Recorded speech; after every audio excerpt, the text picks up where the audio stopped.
Olá, tudo bem com você? Nós estamos meditando na Bíblia em ordem cronológica. Agora estamos em Lucas, o Evangelho de Lucas, capítulo 22, a partir do versículo 35. A última coisa que nós lemos foi a respeito de Pedro.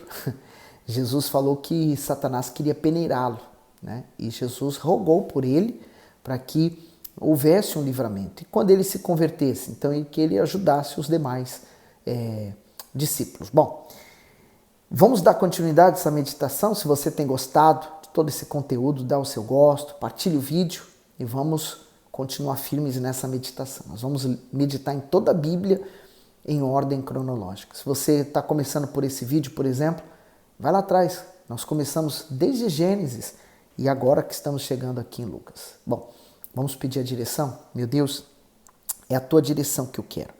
É a luz do teu Espírito. Luz para o nosso caminho, para o nosso entendimento, para os nossos olhos, ouvidos espirituais, que essa palavra fortaleça o homem interior que há em nós. Amém. Lucas 22, 35. E disse-lhe: quando vos mandei sem bolsa, alforge ou sandália, faltou-vos porventura alguma coisa? Eles responderam: nada. Jesus, eles tinham mandado, eles de dois em dois, e que eles não levassem nada. Que eles então aprendessem a viver pela fé e lá eles teriam tudo o que eles precisavam. E agora Jesus está fazendo eles lembrar daquilo que aconteceu, No 36, disse-lhe, pois, mas agora, aquele que tiver bolsa, tome-a, como também o alforge. E o que não tem espada, venda a sua capa, porquanto vos digo que ainda importa que em mim se cumpra aquilo que está escrito. E com os malfeitores foi contado, porque o que está escrito de mim terá cumprimento. E eles disseram: Senhor, eis aqui 2 espadas. E ele lhes disse: basta. A espada que nós precisamos hoje é a palavra de Deus. Quem tem a palavra de Deus consegue resistir o mal, resistir às tentações, consegue vencer os ataques do maligno. Aí ele continua no 39. E saindo, foi como costumava para o Monte das Oliveiras, e também os seus discípulos o seguiam. E quando chegou àquele lugar, disse-lhes: orai, para que não entreis em tentação. E apartou-se dele cerca de um tiro de pedra, e pondo-se de joelhos, orava, dizendo: Pai, se queres, passa de mim esse cálice, todavia não se faça a minha vontade, mas a tua. Então, nós estamos de novo na oração que Jesus fez, Aqueles momentos tão importantes, da crucificação, o anterior à crucificação, que representa o momento em que ele se torna o Cordeiro de Deus, assumindo toda a nossa culpa. Naquele tempo, quando se imolava um sacrifício, o pecador tinha que pôr a mão na cabeça daquele animal, porque era a transferência, de todos os pecados da pessoa para aquele inocente animal, que morreria em seu lugar. Então agora, o Cordeiro que está recebendo o pecado de todo mundo é ele, de todas as gerações, meu, seu, hoje, nos dias de hoje. E ele continua aqui, dizendo: todavia não se faça a minha vontade, mas a sua. Quer dizer, ele pediu para que fosse passado aquele cálice naquele momento, mas ele priorizou a vontade do Pai. 43, e apareceu-lhe o anjo do céu que o fortalecia. O comentário diz assim: um anjo o fortalecia. A alma do Senhor Jesus estava profundamente triste, mergulhada em angústia e terrores da morte. Faltava pouco tempo para que ele fosse insultado, injustiçado e humilhado. Portanto, sua maior necessidade era ser fortalecido naquele momento. Assim, recebeu a assistência de um anjo. Ele foi confortado e encorajado a carregar a cruz. Diante disso, não desfaleceu. O anjo deveria lembrar o Senhor que o seu sofrimento proporcionaria grande salvação e que, em breve, ele desfrutaria novamente da glória da presença do Pai. Eu aprendo com esse versículo 43 também que quando nós estamos muito angustiados, Deus está do nosso lado. Então, quando clamamos a Ele, falamos com Ele, Ele também nos fortalece. 44. E posto em agonia, orava mais intensamente, e o seu suor tornou-se em grandes gotas de sangue que corria até o chão. Comentário: a profunda agonia do filho se transformou em forte clamor e em lágrimas, de modo que seu suor se misturou a gotas de sangue. Hebreus 5,7 diz: o qual, nos dias da sua carne, oferecendo com grande clamor e lágrimas, orações e súplicas ao que o podia livrar da morte, foi ouvido quando ao que temia.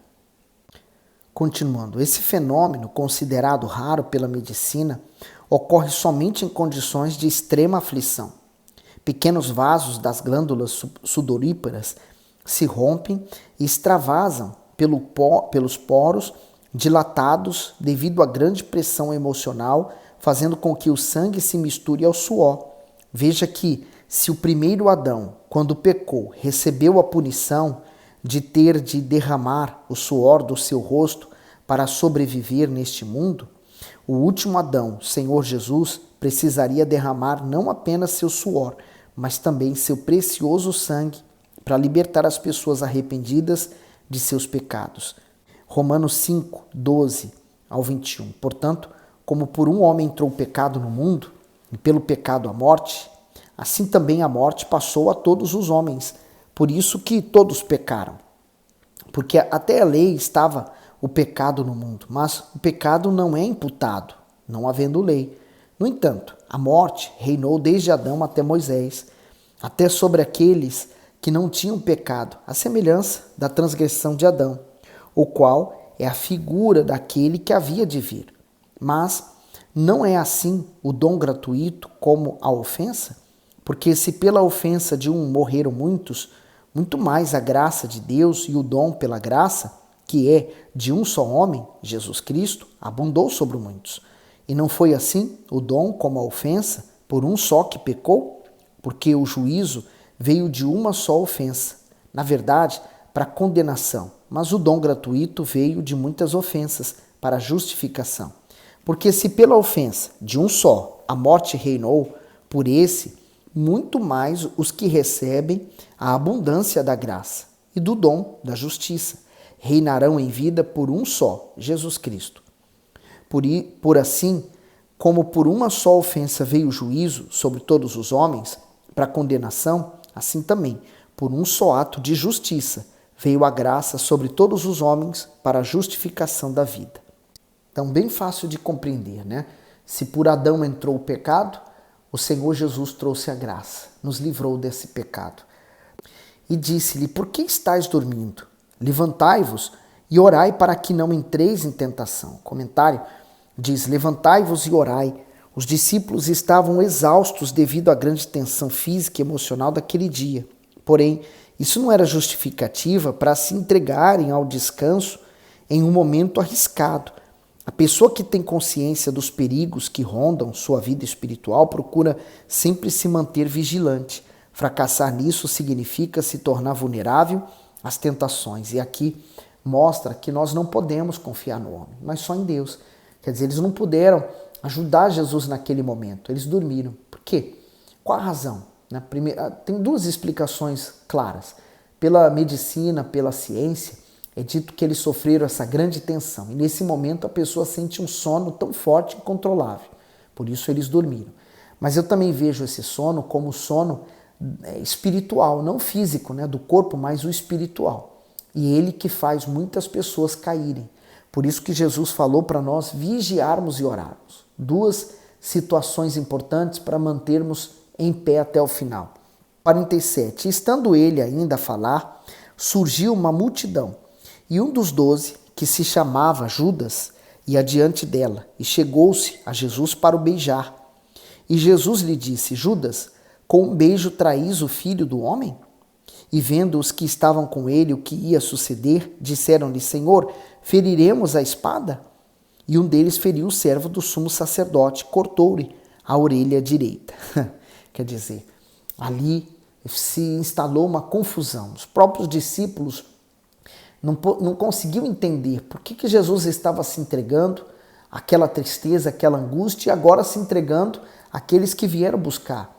Por que Jesus não fez nada a Judas, que o traiu com um beijo? Então, Jesus estava nos momentos mais importantes para nós e para ele, porque era o momento que nos iria libertar de todo o mal. No 51, e respondendo Jesus disse: Deixai-os, basta, e tocando-lhe a orelha o curou. Veja que Jesus, até nesse momento de grande tensão, ele consegue restaurar a orelha de um homem que teve a sua orelha decepada, né? 52. E disse Jesus aos principais sacerdotes e capitães do templo e anciãos que tinham ido contra ele: saíste como um salteador com espadas e varapaus. Tenho estado todos os dias convosco no templo e não estendestes as mãos contra mim, mas esta é a vossa hora e o poder das trevas. Quer dizer, essa é a hora. Eles não puderam fazer nada antes, mas agora sim, porque Jesus estava se entregando a eles. No 54, então prenderam e levaram e o puseram em casa do sumo sacerdote. E Pedro seguia-o de longe. Pedro, ele disse que iria até a morte com Jesus, mas agora segue ele de longe, para evitar problemas para ele. 55. E, havendo-se acendido o fogo no meio do pátio, estando todos sentados, assentou-se Pedro entre eles. E como certa criada, vendo estar assentado ao fogo, pusesse os olhos nele e disse: este também estava com ele. Porém, ele negou, dizendo: mulher, não o conheço. E um pouco depois, vendo o outro, disse: tu és também deles. Mas Pedro disse: homem, não sou. E passada quase uma hora, um outro afirmava, dizendo: também este verdadeiramente estava com ele, pois também é galileu. E Pedro disse: homem, não sei o que dizes. E logo estando ele ainda a falar, cantou o galo. Porque Jesus havia predito isso, que o galo cantaria antes que ele negasse 3 vezes a Jesus. E ele fez isso, aconteceu isso. Ele negou 3 vezes o mestre, aquele a quem ele tanto amava, e disse que iria até a morte com ele. 61. E virando-se o Senhor, olhou para Pedro, e Pedro lembrou-se da palavra do Senhor, como lhe havia dito: antes que o galo cante, hoje me negarás 3 vezes. O comentário: olhou para Pedro. Se o canto do galo ecoou em Pedro as palavras proféticas que ele havia ouvido, o olhar do Messias fez penetrar em sua alma a luz do arrependimento. Naquele momento, Pedro poderia ter sido acusado e humilhado pelo Senhor Jesus, mas o silêncio do Mestre anunciou a ele uma mensagem de perdão e restauração. A presunção de Pedro o fez cair quando ele negou a sua fé. No entanto, sobre as vistas do Senhor recebeu a chance de recomeçar. Os olhos de amor, de perdão e de compaixão do Salvador continuam fixos sobre nós, para nos conduzir ao arrependimento e ao reconhecimento e ao arrependimento dos nossos erros.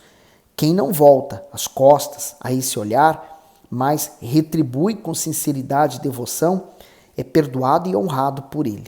Então, eu fico imaginando esse olhar, né? Ele não condenou Pedro, pelo contrário, ele o amou. E é isso que Pedro fez, se arrepender e sair dali e chorar amargamente. Porque ele falou uma coisa, mas fez outra. Assim o ser humano que não nasceu de Deus, ele promete amar, seguir o Senhor Jesus, se firmar no caminho da fé, mas se ele não nascer de Deus, ele não vai conseguir. Quando vir as tentações, ele vai cair. Então ele diz no 62, e saindo Pedro para fora, chorou amargamente. E os homens que detinham Jesus zombavam dele ferindo. E, vendando-lhe os olhos, feriram-no no rosto e perguntaram-lhe, dizendo: profetiza, quem é que te feriu? Por essas coisas, né, que a gente está lendo aqui, muitas pessoas criaram o antissemitista, né? Pessoas que são contra os judeus. Mas nós não podemos esquecer de forma alguma que Jesus foi judeu. E quem fez isso contra ele não foi somente essas pessoas, mas fomos nós também com os nossos pecados. Quando você e eu, nós desobedecemos a ele, estamos fazendo o mesmo, estamos desprezando o Salvador. 65.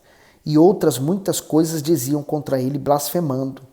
E logo que foi dia, ajuntaram-se os anciãos do povo e os principais sacerdotes e os escribas e o conduziram ao seu concílio e lhe perguntaram: és tu o Cristo? Dize-nos. Replicou-lhes: se vô-lo disser, não o crereis. E também se vos perguntar, não me respondereis, nem me soltareis. Desde agora o Filho do Homem se assentará à direita do poder de Deus. E disseram todos: logo, és tu o Filho de Deus? E ele lhes disse: vós dizeis que eu sou. Então disseram: de que mais testemunho necessitamos? Pois nós mesmos o ouvimos da sua boca. Eles estavam seguindo um plano de Deus para a crucificação do seu filho, mas pagaram caro a consequência desses atos. Eles eram religiosos, não eram para fazer isso com Jesus. Aliás, eles estavam sendo completamente injustos. Não havia nenhuma condenação que pudesse condenar Jesus a uma morte ou a esses feitos deles, mas eles estavam com o coração completamente corrompidos. O coração deles estava tão negro, tão escuro, tão obscurecido, que o ódio tomou conta e fez eles agirem como monstros. Mas tudo isso contribuiu. Paulo fala, né, que nós passamos por lutas, mas isso tudo contribui para o nosso bem. E você crê nisso? Então, permaneça fiel até o fim. Que Deus continue abençoando e iluminando você até o fim. Deus abençoe.